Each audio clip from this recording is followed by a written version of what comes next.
ina-advise ka na dito, Libra, na wag ka nang magbigay. Tama na, no? Something like that. Pagod ka na, no? Sinasabi sa'yo ni universe, no? So, kung nasa toxic relationship ka, pagod ka na, no? Wag ka nang magbigay. Tama na. Tapusin mo na. Umalis ka na, no? Something like that. Because, ikaw lang yung nahihirapan, no? Kung makikita mo rito, napaka-dark na ng paligid mo. Ikaw lang yung makulay, right?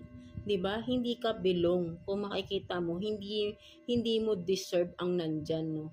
Because ikaw yung, kumbaga, ikaw yung liwanag rito eh. Ikaw, nasa paligid mo ang dilim, right? So, kailangan mo nang umalis dyan, no? So, kaya sila, kumbaga, kitang-kita ka nila eh, because of your light, no? Because kitang-kita ka nila, that's why ay naa-attract mo sila, no? Something like that, no? Kaya ikaw ay umalis ka na, no? Tama na yung pagbibigay mo sa tao na yan.